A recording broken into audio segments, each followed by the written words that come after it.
అమెరికాలో తానా ఉత్సవాలు ఎన్ని చూశాను. అమెరికాలో భవిష్యత్తులో అమెరికా ప్రెసిడెంట్ కూడా కమ్మవాడే అవకాశాలు చాలా ఉన్నాయి. ఆ స్థాయి ఉంది, ఆ స్టామినా ఉంది, ఆ దమ్ము ఉంది, ఆ ధైర్యం ఉంది. ఎవరికైనా ఎదురు తిరిగి నిలబడి సవాలు చేసే సత్తా ఉన్నవాడు కమ్మవాడు. చెరువులో పడ్డాడు ఈత్తం చూసాం, వాగులో పడ్డాడు కొట్టుకురావటం చూసాం, బోర్లో పడ్డ పైకి లేసేవాడే కమ్మవాడు.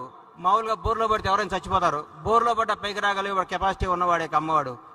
కమ్మవాడిగా పుట్టినందుకు గర్విస్తాం, కమ్మవాడిగా పుట్టినందుకు ఆనందిస్తాం. ప్రతి ఒక్కరికి చెప్తున్నా, లేని కమ్మ పిల్లల్ని కమ్మ ఒక్కల్ని ఆశీర్వదించండి, ఆదుకోండి, వీలైనంత సహాయం చేయండి. మేము పెద్ద పెద్ద కంపెనీలు పెట్టాం, మేము పెద్ద పెద్ద డాక్టర్లు అయ్యాం, మేము పెద్ద పెద్ద ఫ్లైట్లు కనిపెట్టాం కాదు. మన కమ్యూనిటీలో కష్టపడ్డ యువకుల్ని చేయి అందించండి, వాళ్ళకి భవిష్యత్తు ఇవ్వండి, వాళ్ళ జీవనోపాధికి సహకరించండి. ఒక్క ప్రతి కమ్మవాడు మీకు